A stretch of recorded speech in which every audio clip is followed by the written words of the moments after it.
Siapa bilang orang pramuka tidak pandai berselawat? Lihat update status malam ini, betul? Siapa bilang jalan di Pekanbaru tidak bisa bercahaya? Malam ini langit tanpa bintang, karena bintang turun semua ke jalan Gajah Mada. Allahu Akbar. Ini TikTok, media sosial bernama FB, grup-grup WhatsApp mesti diisi dengan yang positif, diisi dengan syiar tabligh akbar, diisi dengan solawat, diisi dengan zikir. Setuju? Kalau tidak diisi dengan solawat, tidak diisi dengan zikir, tidak diisi dengan tabligh akbar, media sosial akan diisi oleh LGBT. Na'udzubillah, na'udzubillah, na'udzubillah. Ya Allah, selamatkan anak-anak muda kami semuanya ya Allah. Amin ya Rabbal. L itu artinya lesbi, perempuan dengan perempuan, tak berselera menengok laki-laki, karena patah hati, karena dikecewakan laki-laki, karena KDRT, karena kena tinju, kena sipak, kena tunjang, dendam dengan laki-laki, akhirnya hanya jatuh cinta pada perempuan. Namanya lesbi. Na'udzubillah. Yang kedua, gay. Gay artinya tidak berselera menengok perempuan. Lewat cewek cantik cuek aja, lewat laki-laki meniti ailio. Inilah orang paling terlaknat di dunia. LG. B, biseksual. Ini yang paling parah. ACDC. Pakai baterai bisa, pakai listrik pun bisa. Laki-laki oke, perempuan pun jalan. Punya istri, punya anak, tapi homo. Punya suami, punya anak, tapi lesbi. Biseksual. T, transgender, merubah kelamin, pindah dari laki-laki operasi ke perempuan, dari perempuan operasi ke laki-laki. Inilah nama yang paling tren sekarang, LGBT. Bangga mereka disebut dengan LGBT. Maka kita jangan lagi sebut dia dengan LGBT. Kalaupun disebut LGBT, maka LGBT singkatannya tidak lagi itu. Saya selalu mengatakan jangan panggil mereka dengan LGBT, karena mereka bangga dengan sebutan itu. Lalu apa yang cocok untuk mereka? Sebut mereka sebagai PLT. Hah? PLT itu bukan pelaksana tugas. PLT itu maksudnya penyuka lobang tai. Ustaz ini kotor sekali omongannya. Ustaz kan tokoh agama. Ustaz kok ngomongnya begitu? Mendengarnya saja menjijikkan. Betul? Jijik apa tak jijik? Jijik. Mendengarnya saja menjijikkan, apalagi melakukannya, apalagi melaksanakannya. Mudah-mudahan Allah menyelamatkan Pekanbaru, menyelamatkan Riau, menyelamatkan bumi lancang kuning, insyaallah. Takbir. Tepuk pramuka. Allahu Akbar. Bagaimana perasaan Ustadz malam ini? Panas. Kalau Tuan pergi ke Tanjung Nguru, jangan lupa membeli pisang kipas. Kalau kita punya rompi baru, memang bawaannya agak panas.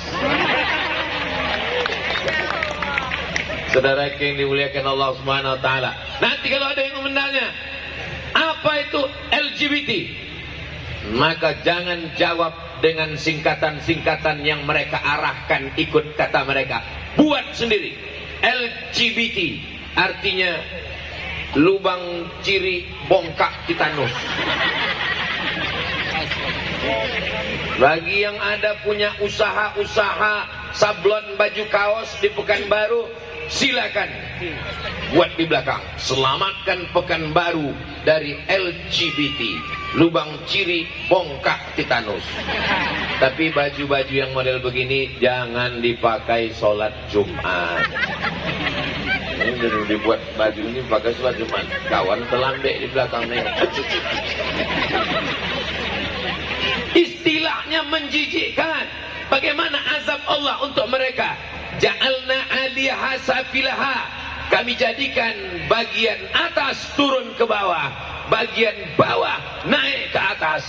Kerak bumi diputar ke atas, bagian bumi masuk ke dalam. Itulah dia sekarang menjadi laut terasin di dunia, disebut dengan Dead Sea. Dead artinya mati, sea artinya laut. Dead Sea, laut mati. Kenapa laut mati? Tidak ada yang bisa hidup di dalam. Ikan mati, tanam-tanaman mati, kadar garam tertinggi. Al-Bahrul Mayyit. Bahru laut, Mayyit mayat. Bahrul Mayyit, Dead Sea, laut mati di Yordania. Kampungnya orang Sadum. Nama kampungnya Sadum. Jangan ikut perbuatan orang Sadum. Dari kata Sadum inilah sodomi. Mudah-mudahan Allah menyelamatkan Pekanbaru, Bumi Lancang Kuning dari perbuatan orang Sadum ini insyaallah. Amin ya rabbal alamin. Lalu apa hubungannya dengan pramuka? Praja, muda, karana. Praja orang, muda orang muda, karana yang selalu berkarya, tak sempat ikut lesbi, tak ada waktu untuk gay, tidak tertarik untuk biseksual dan transgender, karena hidupnya selalu muda dan berkarya. Allahu Akbar. Malam ini pemimpin-pemimpin kita yang ada ini hadir di atas pentas ini, kakak-kakak kita muda-muda semua. Ada kakak Muflihun, ada kakak Maskur, ada kakak ketua DPRD Kota Pekanbaru, kepala dinas, kepala badan, kepala kantor, Kapolresta, dan Lanut atau yang mewakili Bapak Dandim. Semua yang hadir ini insya Allah, yang besar tak dihimbau gelar, yang kecil tak disebut nama. Ini Ustaz Somad yang disapanya yang ada jabatan aja, yang ada kekuasaan aja, yang orang-orang hebat saja. Padahal kami yang dari tadi duduk di sini, kenapa Ustaz tak nyebut nama kami? Hadirin hadirat, muslimin muslimat yang belum berbini dan belum bersunat. Semua yang hadir ini insya Allah keluarganya, anak cucunya diselamatkan dari LGBT insya Allah. Amin ya rabbal. Bagaimana kami bisa tahu orang ini LGBT Pak Ustadz? Dari pramuka itu nanti langsung ketahuan. Siap! Gerak! Siap! Makanya diperiksa satu persatu. Betapa banyak yang badannya berotot, gagah, kumisnya melintang, tapi melambai. Maka di pramuka insya Allah, pramuka tidak mengajarkan manja, tak ada anak mama. Langsung saya waktu pemakaian kacu tadi mengembalikan memori saya berpuluh-puluh tahun dulu ketika saya dibelikan kacu di pasangan. Cuman bedanya kacu malam ini dari kulit, masya Allah. Kacu saya dulu dari kaleng. Kaleng lah dipasangkan. Pertama kali saya pakai baju pramuka waktu kelas 2 SD tahun 1985. Sekarang sudah tahun 2024, sudah 40 tahun yang lalu. Sudah tua juga rupanya saya. Di pondok pesantren saya pakai baju pramuka lagi. Tadi saya sudah kirim gambarnya. Kalau ada layar monitor, tolong tampilkan ke adik-adik saya, biar ditengoknya saya pernah pakai baju pramuka. Bagi yang mau mencari di internet, silakan tulis di Google UAS pramuka jadul. Enter, langsung dapat. Kok nggak dapat Pak Ustadz? Paket kurang. Saudara yang dimuliakan Allah Subhanahu wa taala, apa yang Ustadz rasakan waktu pramuka? Ketika saya pramuka, saya merasakan percaya diri yang luar biasa. Saya pakai kacu, saya tegak, saya pandai baris berbaris. Besok pagi yang ikut pramuka, siapkan ranting kayu. Petang-petang saya pergi ke hutan mencari ranting kayu, karena itu nanti tempat menggantungkan baret, menggantungkan kacu, menggantungkan baju, menggantungkan sepatu. Nanti kita akan camping berkemah. Jadi kalau hari ini ada orang bertanya, kenapa Ustadz Somad naik sampan 7 jam ke Talang Mama, Ustadz Somad naik sampan ke Bagan Benio, Ustadz Somad bawa mobil off-road 4x4 masuk ke Batu Tilam, itu adalah salah satunya didikan pramuka. Allahu Akbar. Kita di pramuka masuk ke hutan, pergi ke sungai, camping, biasa saja. Anak-anak sekarang manja, jangankan sama ular, menengok cacing pucat. Anak-anak manja, kamar besar, pakai AC, wifi internet, 24 jam di kamar, tak pernah keluar jumpa orang. Makan minta sama asisten rumah tangga. Ini bukan orang tua yang mendidik. Orang tua yang mendidik ingin anaknya berkarya, mandiri, berdikari, maka silakan dia aktif berpramuka. Orang-orang tua yang ada di Pekanbaru, kalau mau tahu anakmu selamat dunia akhirat, kalau mau anakmu tetap punya spirit, kalau mau anakmu selamat dari LGBT, izinkan dia untuk tetap aktif dalam pramuka. Insya Allah dunianya dapat, akhiratnya dapat. Tengoklah anak-anak kita yang semangat. Jadi kalau orang bertanya, kenapa Ustadz Somad itu berani, kenapa Ustadz Somad masuk hutan, kenapa Ustadz Somad naik sampan, kenapa Ustadz Somad ke sungai, kenapa Ustadz Somad berdakwah, salah satunya adalah pendidikan pramuka. Lambang pramuka itu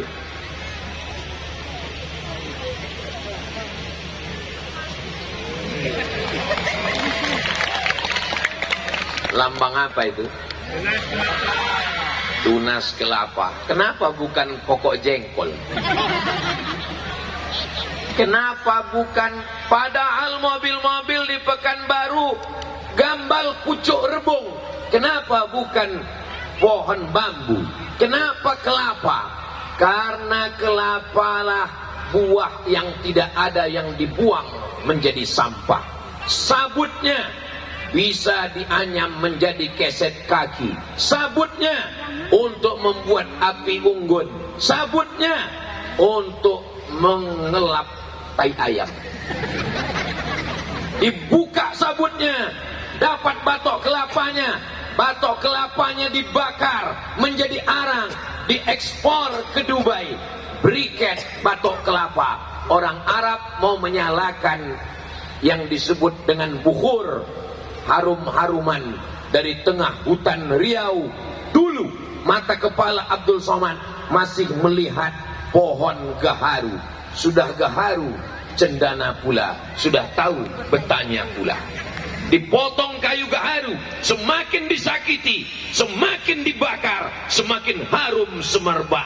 Dulu 40 tahun yang lalu, mata ini masih menengok pohon gaharu yang ditakik, yang dipotong, lalu keluarlah hitam dari tengah pohon gaharu. Sekarang sudah berubah menjadi sawit semuanya. Silakan Riau menanam lagi kebun gaharu supaya anak-anak kita ini tahu. Ustaz Abdul Somad ada menyimpan pokok gaharu, ada di rumah. Waktu saya pergi ke Kalimantan Utara, saya diberi hadiah batang gaharu. Ustaz Somad, inilah gaharu yang paling besar di rumah saya. Saya kasih ke Ustaz, panjangnya segini. Berapa harganya nih Pak? Harganya 50 juta Pak Ustaz. Begitu dia bilang 50 juta, saya pegang di pesawat, takut saya hilang. Ada sekarang di rumah, saya kunci dalam gembok. Masukkan dalam lemari, saya kunci. Masukkan dalam kamar, kamarnya saya kunci. Masukkan dalam rumah, rumahnya saya kunci. Sampai sekarang kuncinya belum dapat. Cara membakarnya bagaimana? Tidak bisa dibakar pakai api, pakai briket. Briket inilah hasil daripada batok kelapa. Batok kelapa yang paling banyak berasal dari Riau. Riaunya di mana? Pusat kelapa dunia ada di Riau. Di mana dia? Indragiri Hilir.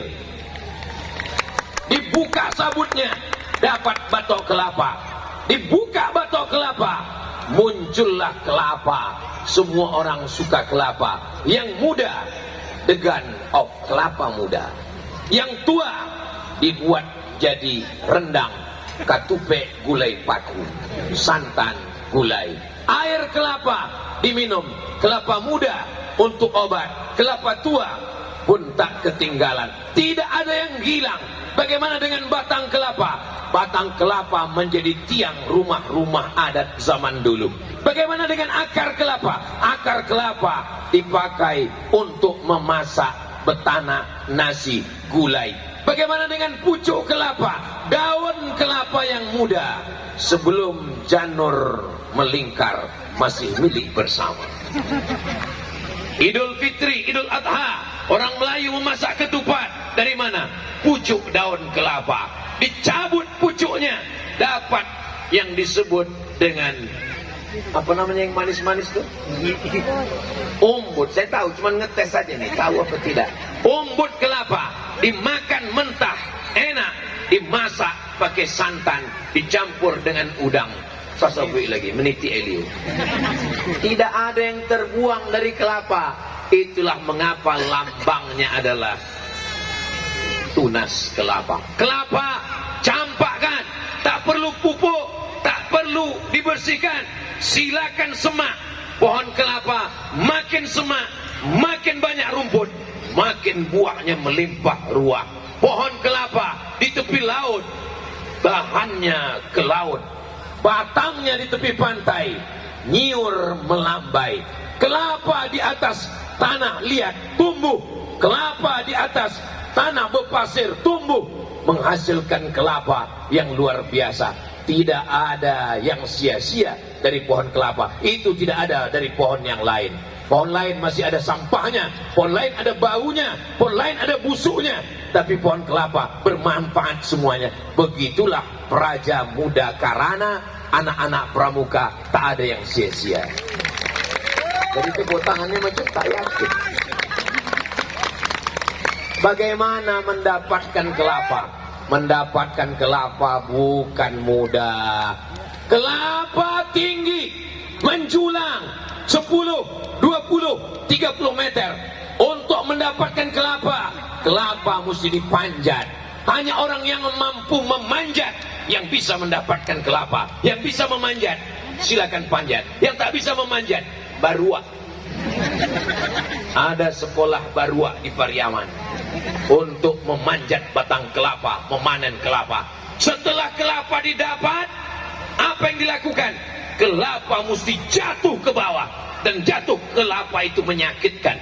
Dari 20 meter di atas, kelapa jatuh ke bawah. Tidak ada yang namanya jatuh itu lemah lembut. Mana ada jatuh? Gedebu. Itu kelapa LGBT itu.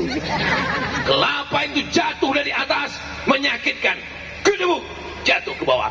Setelah jatuh ke bawah, maka kulitnya dikupas, ditarik, dipakaikan besi yang tajam, dicabik-cabik hingga terbukalah itu kulit luar kelapa, sabutnya dicabik. Tidak ada yang bisa melepaskan sabut kelapa dengan lemah lembut. Ditarik, dicabik, dipotong. Setelah itu lalu kemudian batoknya, melepas batok kelapa juga tidak dengan lembut, bukan dengan parang yang tajam, tapi dengan pangkal parang yang tumpul. Keletak, dia pun terbelah. Setelah terbelah, tidak ada lemah lembut dengan kelapa. Dia pun akan dikukur. Kukur tradisional zaman dulu menyakitkan, kukur kelapa. Masih ingat orang tua saya mengukur kelapa? Kukur kelapa yang di pasar menyakitkan. Habis sudah isi kelapa, batok kelapa pun berputar, mesin itu terus berputar sampai akhirnya keluarlah kelapa. Tapi untuk mengeluarkan santannya, santannya tidak keluar dengan proses yang biasa. Dia mesti diperas, diperas. Makanya kalau ada nanti di Riau ini orang yang suka memeras, itu mungkin dia dulu kerjanya di pengolahan santan kelapa. Dia mesti diperas dengan tenaga, akhirnya barulah keluar santan kelapa. Tapi kalau sudah dapat santan kelapa, minyaknya menjadi original oil, minyaknya menjadi obat kusuk kaki terpeleset, minyaknya menjadi minyak bagus untuk rambut yang hitam, dimasak menjadi makanan yang luar biasa. tahan 3 bulan, berangkat sebulan, pulang sebulan, sebulan di tanah suci Makkah Al-Mukarramah. Nenek moyang kita berangkat ke tanah suci. Bagaimana mereka makan? Makannya dari hasil kelapa yang dimasak dengan daging. Itulah dia rendang sampai saat ini bertahan. Jadi kelapa ini prosesnya luar biasa. Adik-adik nanti kalau ditanya orang, dari mana? Praja Muda Karana Pramuka. Apa lambangnya? Lambangnya adalah kelapa. Kenapa kelapa? Sudah diceritakan Ustaz Somad kemarin. Lupa gua apa aja isinya. Bagi yang bisa menjelaskan, jelaskan. Yang tak ingat, jangan khawatir, karena bisa diputar melalui channel Tabung Wakaf Umat. Subscribe, like, share, and comment. Oh, jadi yang tausiah malam ini tidak ada di channel Ustadz Abdul Somad? Tidak, karena ini khusus Tabung Wakaf Umat. Yang sama kita hormati Ketua Yayasan Tabung Wakaf Umat Ustadz Al-Nobdinar RC dan pimpinan Pondok Pesantren Nurul Azhar. Yayasan Tabung Wakaf Umat 35 orang pembina, pengurus, ketua, sekretaris, pengawas, bendahara. Salah satunya adalah Ustadz Abdul Somad, putra putri dari bumi Lancang Kuning. Mendirikan sekolah gratis, 25 orang setahun gratis, masuk dalam wilayah kota Pekanbaru. Keluar dari Jalan Jenderal Sudirman, terus menyeberang Sungai Siak, terus lewati Jembatan Leton sampai ke Simpang Bingung. Sampai di Simpang Bingung, jangan bingung-bingung lagi, belok ke kiri menuju TPU Kopit. Sebelum sampai ke TPU Kopit, tengok sebelah kanan, ada pondok pesantren yang megah, yang mewah. Semua sudah kami bawa ke sana. Buya Yahya kami bawa ke sana. Ustadz Taki Malik kami bawa ke sana. Penasihat Presiden Mesir Syekh Usama Al-Azhari kami bawa ke sana. Tidak hanya orang Islam, Daniel Mananta beserta istri orang Jerman kami bawa ke sana. Semua yang kami bawa ke pesantren itu sampai ke sana macam menengok kucing Anggora. Berapa biayanya? Gratis. Duitnya dari mana? Jangan kau tanya. Ini kuasa Allah. Innama amruhu idza arada syai'an ayyakula lahu kun fayakun. Apa maknanya? Saya mau menjelaskan. Hasil dari pendidikan yang keras, silakan terbang sejauh mata memandang. Kau akan pulang ke Pekanbaru. Syiar Islam, Riau, bumi Lancang Kuning, Melayu. Ini banyak anak-anak tidak bisa terbang jauh. Kenapa? Karena tidak terbiasa jauh dari orang tua. Pergi sikit, jauh sikit, mak. Bagaimana mau mandiri? Bagaimana mau berdikari? Ini anak yang tidak bisa jauh dari orang tua, dijamin belum pernah ikut pramuka. Tapi kalau dia sudah ikut pramuka, insya Allah terbang sejauh mata memandang. Ada di antara adik-adik dari Pekanbaru ini yang akan dapat beasiswa dari Universitas Indonesia Jakarta, insya Allah. Amin. Dapat beasiswa dari Universitas Gajah Mada di Yogyakarta. Amin. Terbang sejauh mata memandang. Dapat beasiswa dari Cambridge University. Amin. Dapat beasiswa dari ANU. Oh, apa ANU ini Pak Ustaz? Australia National University. Kalau tidak dilatih pramuka dari sekarang, takut. Walaupun duit banyak, walaupun orang tua kaya, walaupun pejabat, tidak punya keberanian. Pramuka diajarkan berani. Naik pesawat berani. Jangankan naik pesawat, kemah mati lampu pun berani. Pergi ke luar negeri berani. Jangan tepuk tangan dulu, masih banyak lagi. Naik pesawat ke luar negeri berani. Jangankan naik pesawat ke luar negeri, ke hutan camping pun berani. Masuk ke hutan, ular, harimau. Saya ketika pertama kali masuk, semua orang menakut-nakuti saya. Kabarnya Ustadz Somad akan ke suku Talang Mama ya. Iya, hati-hati Pak Ustadz. Itu di sana itu tempat penangkaran harimau Sumatera Pak Ustadz. Hati-hati Pak Ustadz, nanti Ustadz dimakan harimau. Saya sudah bolak-balik, tak ada dimakan harimau. Jangan dimakan, disapanya pun tidak. Tiap 6 bulan sekali kami masuk. Mungkin udah ditengoknya juga, cuman tak menarik. Paling-paling sop tulang ini kata-kata. Bismillahirrahmanirrahim. La haula wala quwata illa billah. Tapi ini tidak bisa tanpa proses. Tak pernah pramuka di SD, tak pernah pramuka SMP, tak pernah pramuka SMA, tiba-tiba kuliah, jadi pejabat, diajak ke hutan, takut, diajak ke sana, akhirnya kirim staf, kirim yang mewakili, kirim. Insya Allah adik-adik akan calon pemimpin masa depan, insya Allah. Amin ya Rabbal. Ini Pekanbaru, Riau, 12 kabupaten kota akan ada pemilihan. Ini bukan ajang fitnah memfitnah. Ini bukan menjadi pertarungan menyebar hoax. Ini adalah pesta demokrasi, bukan demokrasi. Pesta demokrasi ini kita bawa santai, kita bahagia. Ini sekarang bawaannya curiga, bawaannya fitnah.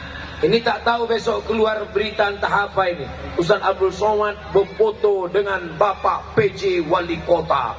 Fotonya entah kemana-mana. Sekarang imam baca ayat pun dah takut sekarang di mata-matai orang. Alladzina yu'minuna bil ghaibi wa yuqimuna as-salata wa mimma razaqnahum yunfiqun. والذين يؤمنون بما أنزل إليك وما أنزل من قبلك وبالآخرة هم يوقنون أولئك على هدى من ربهم وأولئك هم Tak berani imam bilang muflihun lagi. Takut dituduh pro Pak Muflih. Sudah susah sekarang baca ayat. Bapak Ibu yang dimuliakan Allah Subhanahu wa taala, saya mesti kasih tahu, kita bukan lagi kerajaan Siak Sri Indrapura. Kita tidak lagi kerajaan Pelalawan.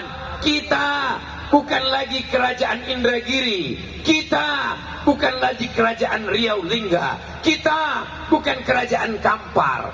Kita adalah Negara Kesatuan Republik Indonesia. Pemilihan pemimpin di Indonesia dengan cara demokrasi. Maka ikutlah dalam pesta demokrasi yang benar. Nanti ikuti prosesnya. Bulan Agustus mereka akan mendaftar ke KPU, Komisi Pemilihan Umum. September mereka akan menunjukkan gagasan-gagasan, ide-ide untuk membangun kabupaten, kota, provinsi Riau. November kita akan memilih. Oktober apa November? Pokoknya ber itulah. Untuk orang Pekanbaru tidak akan bisa dibeli suaranya dengan uang. Kenapa? Orang Pekanbaru kaya-kaya, orang Pekanbaru berduit semua. Betul? Kalau ada orang Pekanbaru dibeli suaranya dengan 50.000 tidak laku. Ini 50.000, tolong kau pilih aku. Wih. Ini 50.000, tolong kau pilih saya, tak laku. 500.000, tidak laku. 5 juta, ku telepon Ustaz Somad. Assalamualaikum Ustaz Somad. Waalaikumsalam. Ini ada pula orang yang mau ngasih 5 juta nih Pak Ustaz. Haram.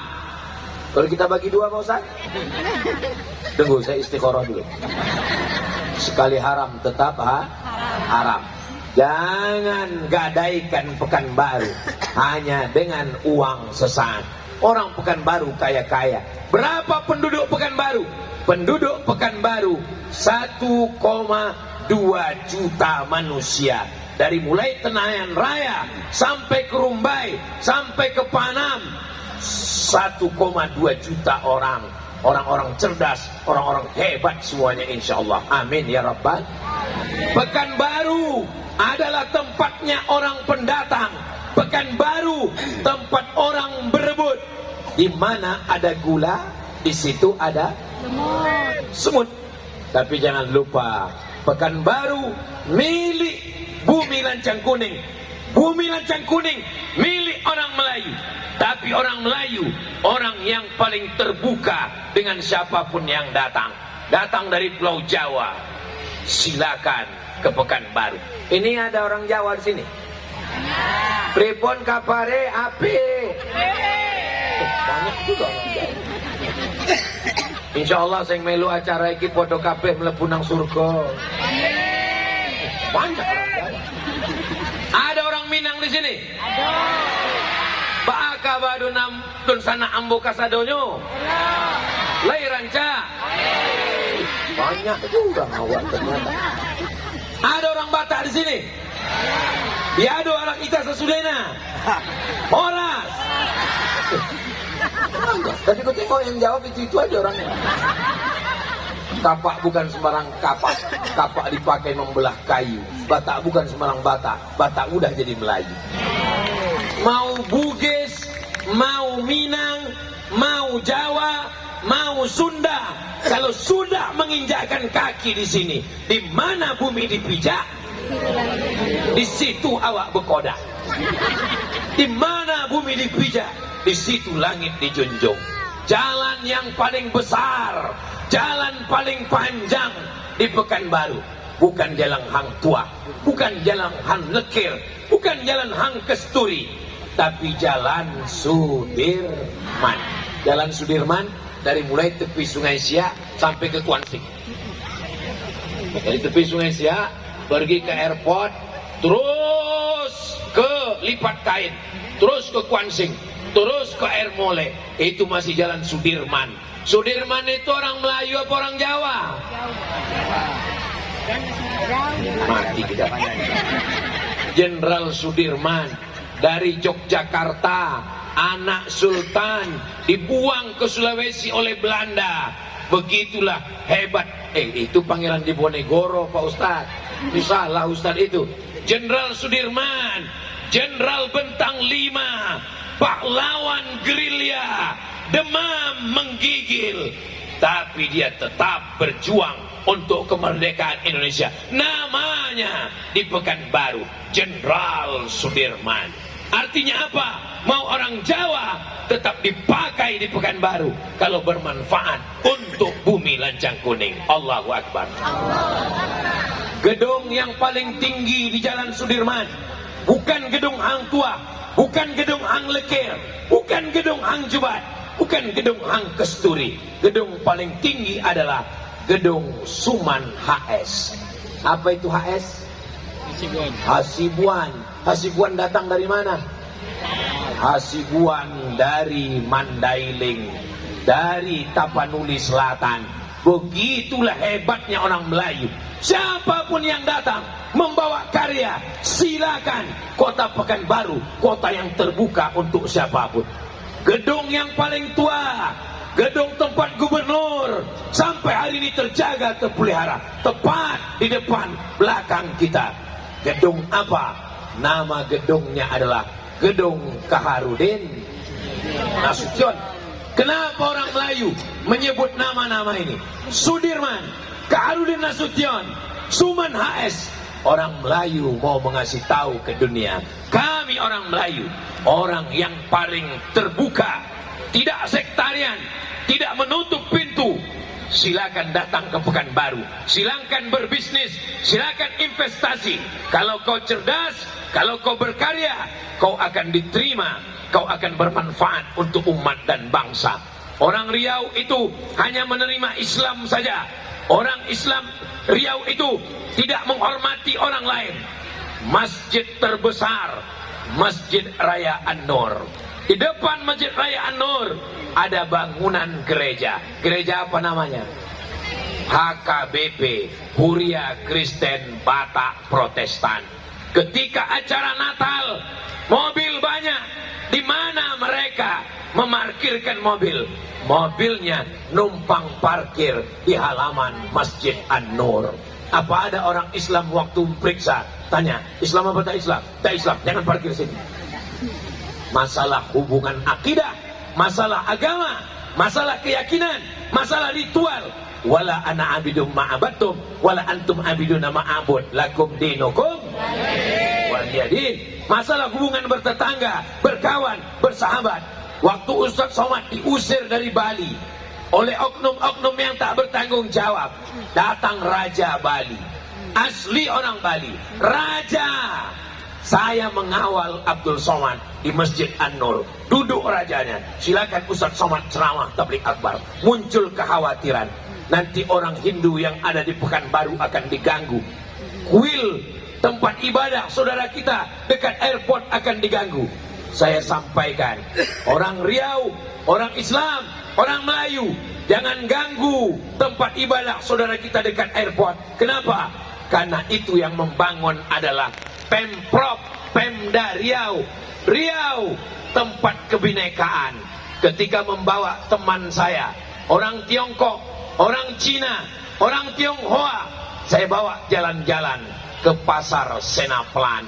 Di samping Pasar Senaplan, masjid yang didirikan tahun 1762 oleh Sultan Abdul Jalil. Orang Melayu menelusuri Sungai Siak. Dari Siak mereka menengok ada tanah bertuah. Di sini kita tegakkan peradaban baru. Mereka singgah. Bangunan pertama yang mereka bangun masjid, itulah dia Masjid Raya Pasar Bawah. Setelah itu mereka bangun pasar. Pekanbaru didirikan berdasarkan dua, masjid dan pasar, sesuai dengan doa Rabbana atina fid dunya hasanah wa fil akhirati hasanah wa qina azabannar. Selesai dari Masjid Raya, saya bawa belanja ke Pasar Senaplan. Selesai belanja beli songket, saya bawa menelusuri Jalan Karet. Apa ini Ustadz Somad? Tengok bangunannya, seolah-olah kita sedang berada di Cina, Pak Ustadz. Bangunan tetap ada. Seketika orang Melayu sampai ke negeri ini, yang dibawanya tidak hanya orang Melayu, siapapun tetap bebas berkarya selama kita bisa menjaga. Kita di Pekanbaru diikat dengan dua ikatan.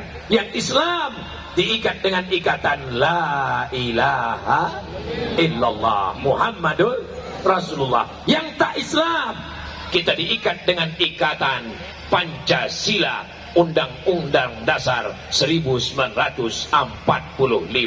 Allahu Akbar.